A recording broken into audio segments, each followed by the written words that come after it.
नमस्कार, आप देख रहे हैं बिस्तक। मैं हूं आपके साथ अर्णिमा द्विवेदी। डोनाल्ड ट्रंप की नई टैरिफ नीति ने चीन के साथ अमेरिका के ट्रेड वॉर की आशंका बढ़ा दी है। इससे अमेरिका और दुनिया भर की अर्थव्यवस्था पर गहरा असर पड़ सकता है। जेपी मॉर्गन, गोल्डमैन सैक्स और S&P ग्लोबल जैसे ज्यादातर दिग्गज ब्रोकरेज हाउसेज ने इन हालातों के मद्देनजर अमेरिका में मंदी की आशंका को बढ़ा दिया है।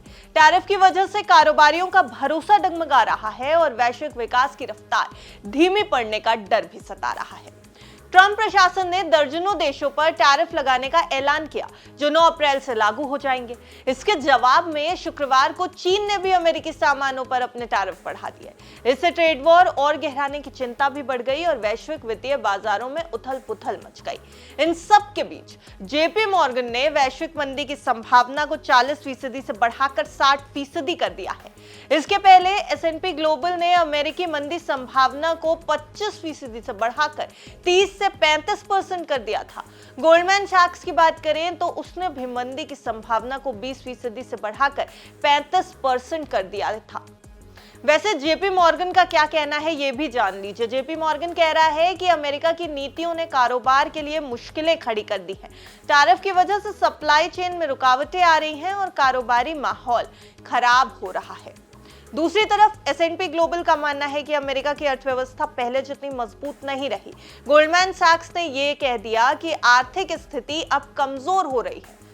उधर HSBC का कहना है कि शेयर बाजार में मंदी की आशंका पहले से ही 40% तक बढ़ चुकी है।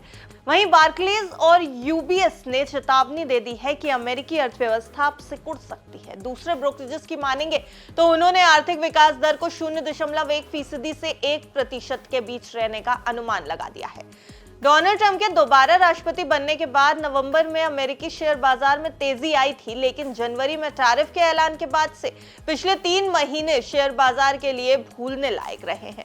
S&P 500 इंडेक्स इस साल अब तक करीब 8% से ज्यादा गिर चुका है। कैपिटल इकोनॉमिस्ट ने S&P 500 का लक्ष्य घटाकर 5500 कर दिया है।